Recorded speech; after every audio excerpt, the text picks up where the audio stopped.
Does anyone have a question they'd like to ask?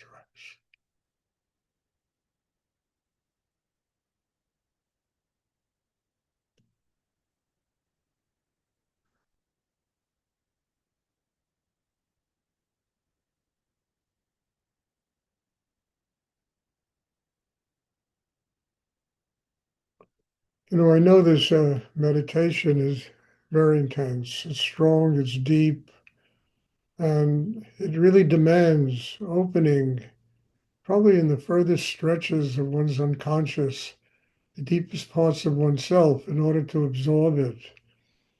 It makes demands. It asks people to surrender in a very deep and a profound way. It asks people to tap inside themselves, a definitive need to have a spiritual life. And all of that, is it demands on people, it demands on human beings. The energy gets intense, it gets strong. As I was talking to somebody today, it can make people sick, and it releases all that poison inside. And a parallel thing is homeopathic medicine. They give you the disease to get rid of the disease. Well, this one releases the poison, and the poison can sometimes affect us physically, but we're flushing it out of our system. We're getting rid of the things that are blocking us, that are keeping us from living here, being happy people with open hearts, with love, living joyous lives. All of that is it's really part of the process. And it also demands that a human being gets very strong inside themselves. Because without that kind of inner strength, you understand, all of that tension festers deep inside us, and we don't have the strength inside to truly get rid of it. And what are we doing?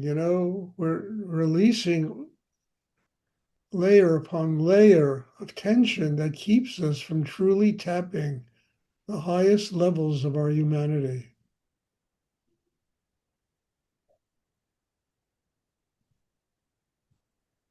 So my teacher, Rudy, work brings more work. It really does. I can tell you that. I mean, at this point in my life, I should be retired somewhere, maybe in the Bahamas, you know, and it just keeps bringing more work.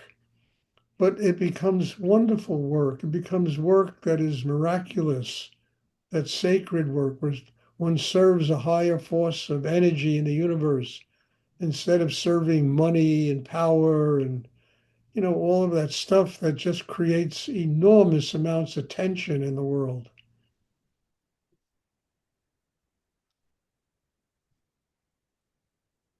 And in order to do it, we have to literally become less inside ourselves.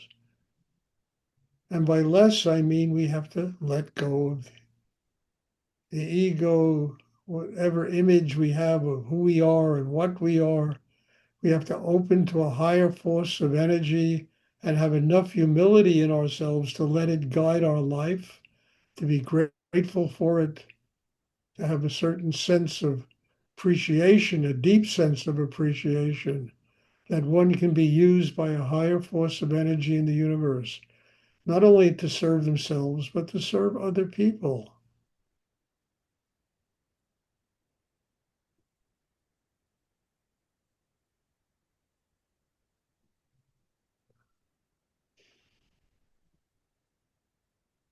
Does anyone have a question they would like to ask?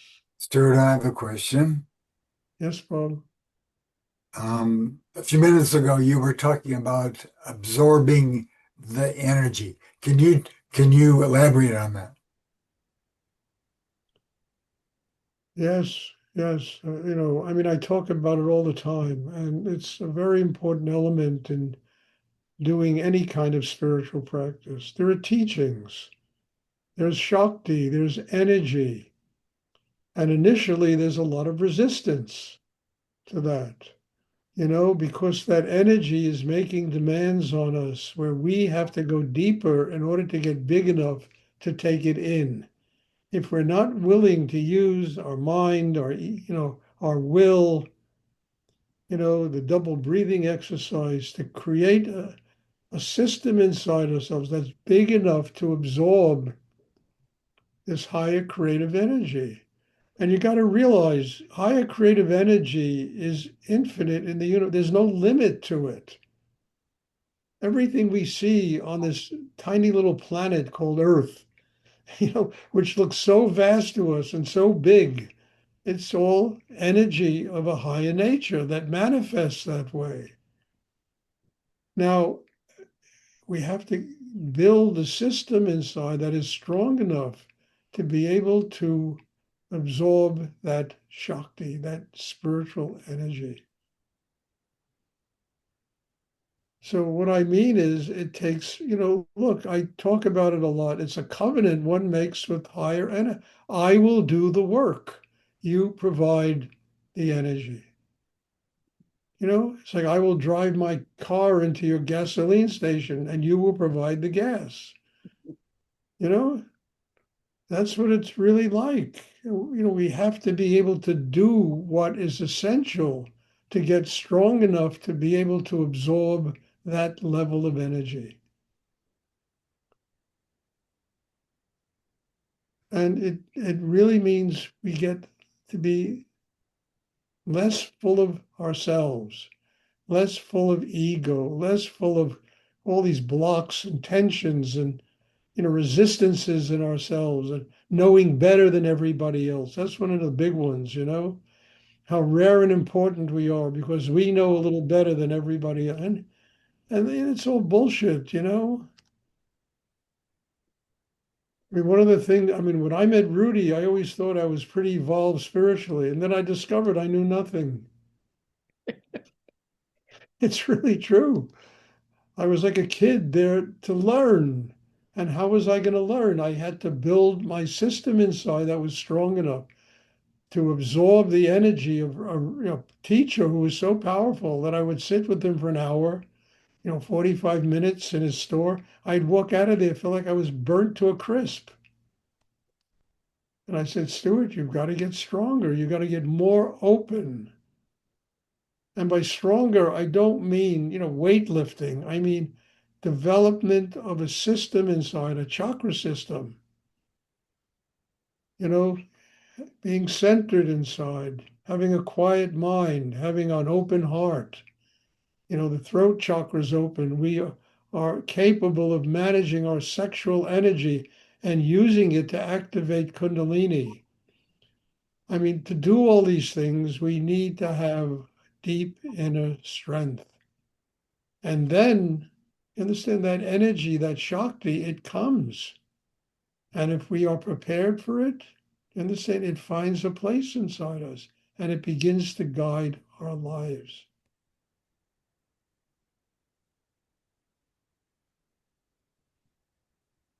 It's a covenant.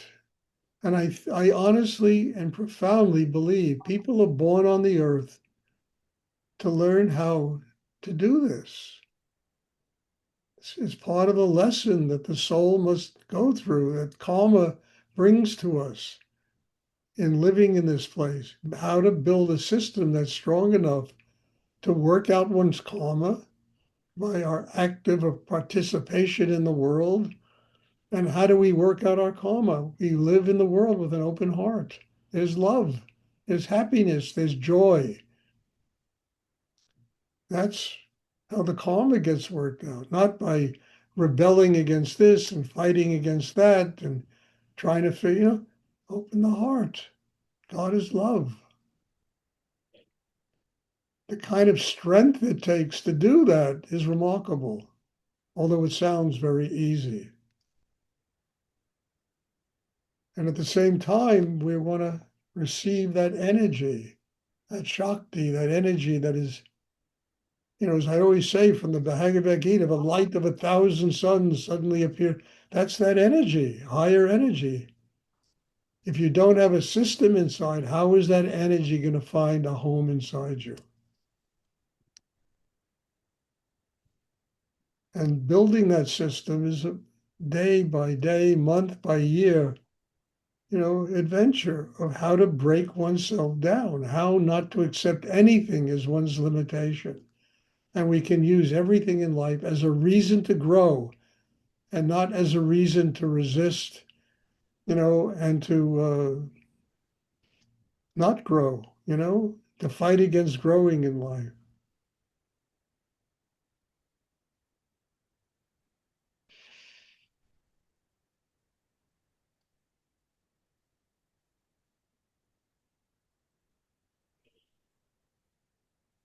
And then one has patience, first with themselves and then with everybody else. Learning patience with yourself will give you patience with the human race, with all of its stuff.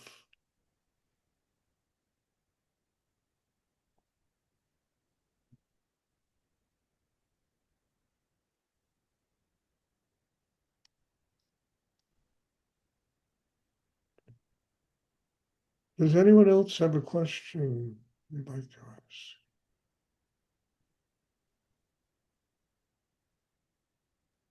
I have another question. Okay, good. What does it mean to manage sexual energy? Oh, for a better word, it's, look, part of the process is learning how to use the energy of sexuality, which is a really powerful energy. It's an energy that drives half the world crazy, you know, and it's an energy that we need to learn how to internalize it and how to draw it to the base of the spine, where that energy or that sexual energy will activate the force of Kundalini. If we learn how to do that, we are beginning to manage one of the most chaotic areas inside a human being, sexual energy. And as I've spoken many times, look, the sex is the area of rebirth. It's the area where the male female principle, the yin, the yang, the Shiva, the Shakti, Jehovah, Shekinah, you know, where that whole male female principle comes together. I mean, you see it in Tibetan statues where they have this thing called yabyum, where, you see, the sexual energy working inside the two, gods or Mahasiddhas that are being depicted. And it's all part of it. And if we don't learn how to master that energy, it masters us and it drives people crazy. And if you take sexual energy with a mind that never shuts up and emotions that never shut up, as I've said 100 times already, you have the local insane asylum.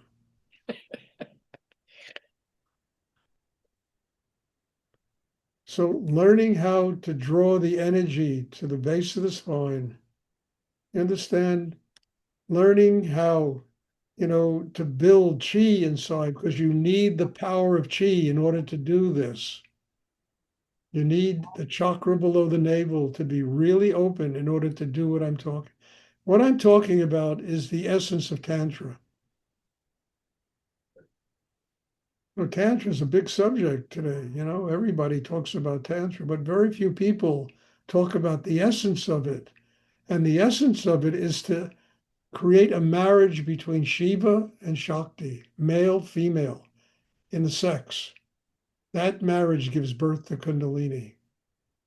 And these forces are very powerful forces.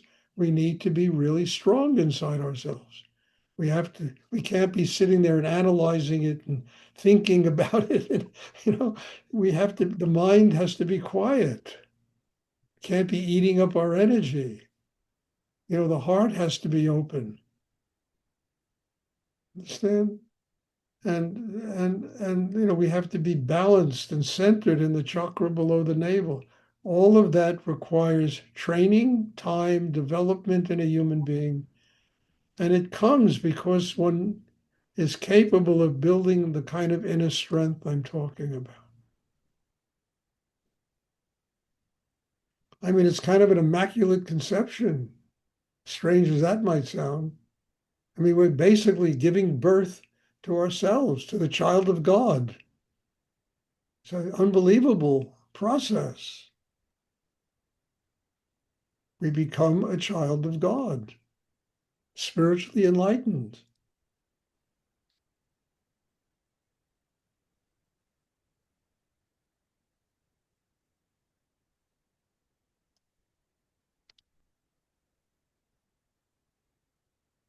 And then the way we communicate with the world, it's an open heart. Compassion, love, forgiveness, all of these things we're supposed to learn when we're 5 years old, about how to live, become realities because we have built the system that can do this. So that open heart enables us to work out our karma, loving life unconditionally.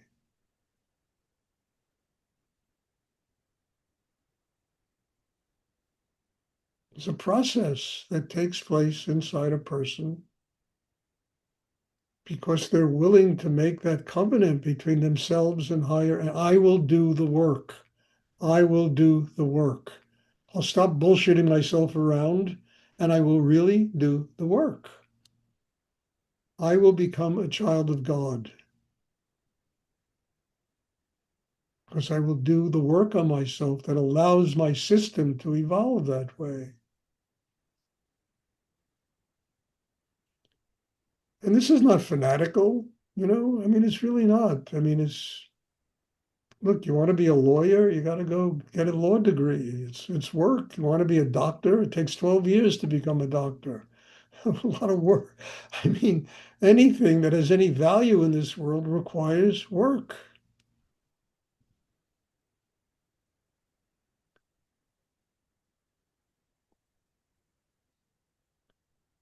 I mean, I'll tell you frankly, every time I write a book, I say, I'll never do this again. I've written a dozen of them, but every time I can't, this is impossible. I can't keep doing this. It's work.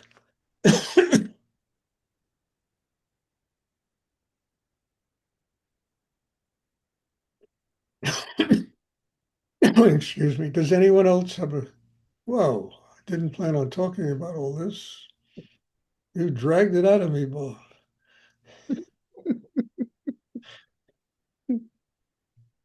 It's a tough job, but somebody's got to do it. Huh?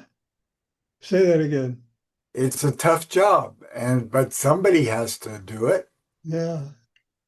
Yeah, I always wondered how Rudy did it. Now I'm learning. It took years. I'll never forget. I went to him once. I had this great spiritual experience, and he was sitting in his gallery with somebody else, talking about this and that. And I went up and I started telling him about.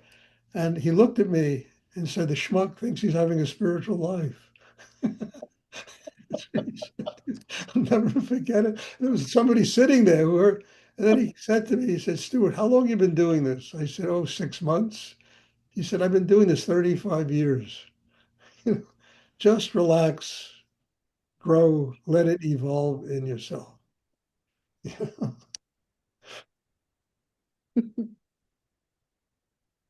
Never forget the schmuck thinks he's having a spiritual life. Never forget that one. It brought me down to size. I always thought I was a pretty highly evolved guy until I met Rudy, and he just brought me down to my size. It made me realize I had a long way to go, and I have to put in the effort and the work to get there.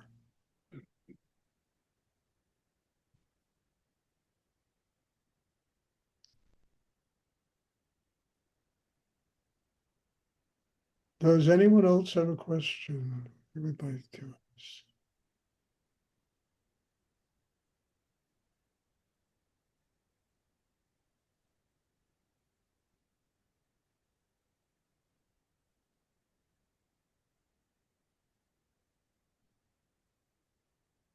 And I used to, I spent a lot of time around Rudy, and the way he worked on himself was just amazing. It was amazing.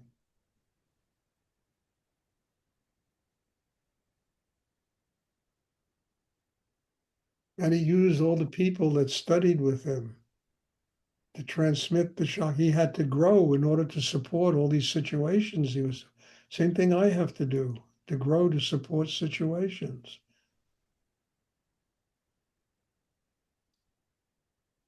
Does anyone else have a question they would like to ask? And this might not be the goal of all of you. You know, we all have our own karma to work out. But while you're working out your karma, while you're coming to these classes, take the energy. Let it get you to the floor that you really want to shop on. I mean it. Let it get you there. And then you have a choice to make. Do I want to get back on the elevator or I'll spend the rest of my life shopping here?